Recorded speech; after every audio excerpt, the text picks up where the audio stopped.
Hello friends, welcome back to the YouTube channel dictation club. आज का dictation आनंद मासिक पत्रिका अंक 7 से लिया गया है, जो कि 3 अलग अलग स्पीड में होगा, जो कि रहने वाली हैं 80 शब्द प्रति मिनट, 90 शब्द प्रति मिनट और 100 शब्द प्रति मिनट। इसकी पीडीएफ आपको टेलीग्राम चैनल में मिल जाएगी, जिसकी लिंक आपको नीचे डिस्क्रिप्शन बॉक्स में मिल जाएगी। इसके अलावा आपको अन्य प्लेलिस्ट जैसे कि अन्य आनंद मासिक पत्रिका के अंक के डिक्टेशन और newspaper dictation, 10 minute non stop dictation, Ramdhari Gupta खंड 1, रामधारी गुप्ता खंड 2 के डिक्टेशन की प्लेलिस्ट की लिंक भी नीचे मिल जाएगी। और आपको हमारा यह प्रयास अच्छा लगता है तो वीडियो को लाइक तथा चैनल को सब्सक्राइब ज़रूर करें। तो डिक्टेशन स्टार्ट करते हैं 5 सेकंड के बाद।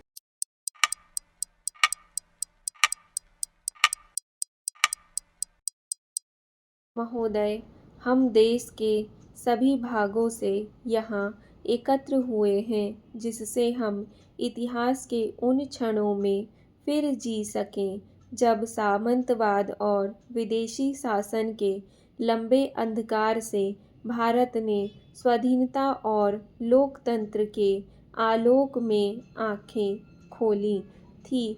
हम यहाँ आभारपूर्वक उन्हें स्मरण करने को आए हैं जो हमारी दीर्घ परंपरा के संवाहक रहे हैं।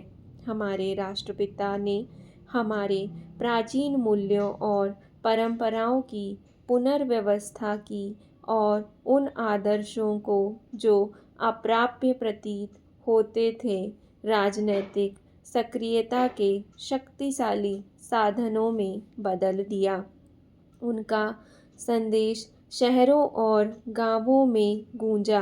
शिक्षितों को उसने प्रेरणा दी, सीधे साधे लोगों को समझ दी और दमित आकांक्षाओं को जगा दिया। हमारा आंदोलन अहिंसक था। उसने हमारी जनता के उन गुणों को उजागर किया जिनके विषय में सोचा भी नहीं जा सकता था और साहस के अनेक रूपों को उद्घाटित किया। प्रत्येक भारतीय ने एक ऐसे सत्कार्य में योगदान करके जो उसकी कल्पना से कहीं ज़्यादा विशाल था, अपने व्यक्तित्व को नए आयाम छूते हुए पाया। कुछ समूहों ने सशस्त्र संघर्ष के अधिक प्रचलित पथ को अपनाया। व्यक्तिगत साहसिकता और आत्मोत्सर्ग के अनेक उदाहरण देखने को मिले। मुझे स्मरण आता है आज़ाद हिंद फौज का योगदान भी, जो हमारी सागर बेलाओं से दूर सक्रिय हुआ थी, मेरे मानस पटल पर कौंधती है उससे भी पहले की तस्वीर जो व्यक्तिक यादों से परे है। 1857 का महान स्वाधीनता संग्राम, उसका तात्कालिक कारण क्या था यह महत्वपूर्ण नहीं है। शायद अवचेतन में कहीं गहरे जाति और धर्म की भावनाओं के पीछे जो कुछ आंदोलित था वह था अपनी पहचान की खोज। एक अद्वितीय शताब्दी थी वह, उसमें अत्याचार की कालिमा को जगमग बना रहा था महान बौद्धिक का प्रकाश। उसमें जो धर्मनिष्ठ थे वे क्रांतिकारी भी थे। कवि, वैज्ञानिक, वस्तुतः सभी व्यवसायों के लोग जिस महान लक्ष्य को लेकर एक थे वह था राष्ट्र का पुनरुत्थान। अंततः उन अनगिनत अज्ञात और अश्रुत नर नारियों ने, जिन्होंने अपनी गिनती से ही नहीं वरन अपनी समर्पण भावना से भी हमारे लक्ष्य के प्रति अपना योगदान दिया, सफलता को वरण किया। हमारे पास कौन सा बल था? हम अपमान और अत्याचार के शिकार थे, परंतु हमारे नेताओं ने हमें भय और घृणा की भावना से ऊपर उठाया। सभी कठिनाइयों को पार करते हुए हमने अपनी निगाह भविष्य की तस्वीर पर जमाई। महोदय, हमेशा ही हमारा विश्वास रहा है कि स्वतंत्रता अविभाज्य है। विश्व में जहाँ कहीं भी मुक्ति आंदोलन छिड़े हैं, हम उनके संपर्क में रहे हैं और हमने उन्हें अपना योगदान दिया है। आज हम उन अनेक एशियाई और अफ्रीकी देशों के साथ अपनी एकता को दोहराते हैं, जो हमारे साथ साथ या कुछ ही समय बाद स्वाधीन हुए, जिनमें सबसे नया है बांग्लादेश, और हम उनके भी साथ हैं जो अभी भी आज़ादी या अपने विकास के संघर्ष के लिए कर रहे संघर्ष हैं। स्वाधीनता प्राप्ति के बाद से ही हमें अपनी शक्ति संघर्षजन्य तनावों से हटाकर विभाजन की समस्याओं में तथा उन अनेक नई जिम्मेदारियों की ओर लगानी पड़ी जिन्हें हमने ग्रहण किया था।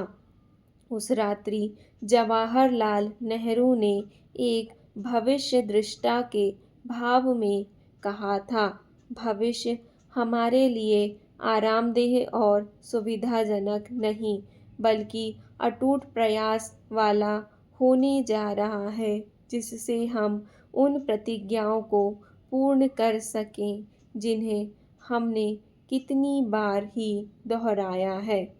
तब से 55 वर्ष बीत चुके हैं, जिनके दौरान हमें विफलताएं भी मिली और सफलताएं भी, दुखांत घटनाएं भी घटी और विजय की घड़ियां भी आईं। फिर भी हम इस अकाट्य तथ्य पर गर्व कर सकते हैं कि चुनौतियों के लंबे सिलसिले के बावजूद आज हम राजनैतिक, आर्थिक, सामाजिक सभी दृष्टियों से अधिक मजबूत हैं। हमारी राष्ट्रीय एकता, धर्मनिरपेक्षता और हमारा लोकतंत्र समाजवाद का सुदृढ़ और सुस्थिर है। सबके साथ मित्रता और किसी की भी अधीनता नहीं, यह रहा है हमारे अन्वेषण का लक्ष्य। हमारा संघर्ष केवल हमारे अपने लिए न होकर संपूर्ण मानवता के लिए रहा है। वह संकीर्ण अर्थों में राजनैतिक स्वाधीनता के लिए भी नहीं रहा है। हम कृत संकल्प थे पुरानी व्यवस्था को बदलने के लिए, गरीबी का उन्मूलन करने के लिए, समाज को जड़ताओं, हानिकर रूढ़ियों और अंधविश्वासों से मुक्ति दिलाने के लिए। मुक्ति के लिए संघर्ष तब प्रारंभ हुआ था जब विश्व के पहले मानव को दासता की बेड़ियों में जकड़ा गया था, और वह तब तक जारी रहेगा जब तक विश्व का अंतिम व्यक्ति न केवल दासता के बाह्य चिन्हों से बल्कि जाति, रंग और लिंग भेद से उत्पन्न छोटी बड़ी भावना से भी छुटकारा न पा लेगा। जो लोग आंतरिक भाव से स्वाधीन हैं, वे ही मुक्ति के ध्वजवाहक और भविष्य के पथ प्रदर्शक बन सकते हैं। हम जिस महानता के लिए प्रयत्नशील हैं, वह सैनिक शक्ति नहीं वरन शांति है। हमारे देश में स्वतंत्रता के इतने वर्षों बाद भी हमारे जनसंचार माध्यम अधिकांशतः उन लोगों के अधिकार में हैं जिन्होंने अपनी शिक्षा और दीक्षा या तो पब्लिक स्कूलों से प्राप्त की है अथवा विदेशी सभ्यता में और संस्कृति के साए में। केरल, पश्चिमी बंगाल, महाराष्ट्र और कुछ हद तक तमिलनाडु और अन्य प्रदेशों को छोड़ दें तो सारे देश में अंग्रेजी पत्रिकाओं का ही बोलबाला है। हमारी नीतियों का निर्धारण करने वाली नौकरशाही एक तो स्वयं ही पश्चिमी सभ्यता के साए में पली है, दूसरे उसे अपनी नीतियों के निर्धारण में जिस जानकारी और सम्मति की आवश्यकता होती है वह उससे अधिकांशतः अंग्रेजी पत्र पत्रिकाओं के माध्यम से प्राप्त होती है, जिन पर विदेशी प्रभाव स्पष्ट लक्षित होता है। कहना न होगा कि ऐसे में हमारी नीतियों के निर्धारण में जनमत कैदी बनकर रह गया है। अतः आज आवश्यकता है देसी और प्रादेशिक भाषाओं के सशक्त संचार माध्यमों की, जो भारतीय जनता की वाणी बन सकें। आज देश की अखंडता को अक्षुण्ण बनाए रखने, राष्ट्रीय भावना को मजबूत करने, सामाजिक आर्थिक बुराइयों को दूर करने, धर्मनिरपेक्षता की भावना को बल देने, समाज में विभिन्न लोगों को एक दूसरे के करीब लाने और क्षेत्रीय भावना को समाप्त करने तथा जनतांत्रिक ढांचे को बनाए रखना अत्यंत आवश्यक ही नहीं, अनिवार्य भी है। डिक्टेशन पसंद आए तो वीडियो को लाइक तथा चैनल को सब्सक्राइब ज़रूर करें और वीडियो को ज़्यादा से ज़्यादा साझा करें।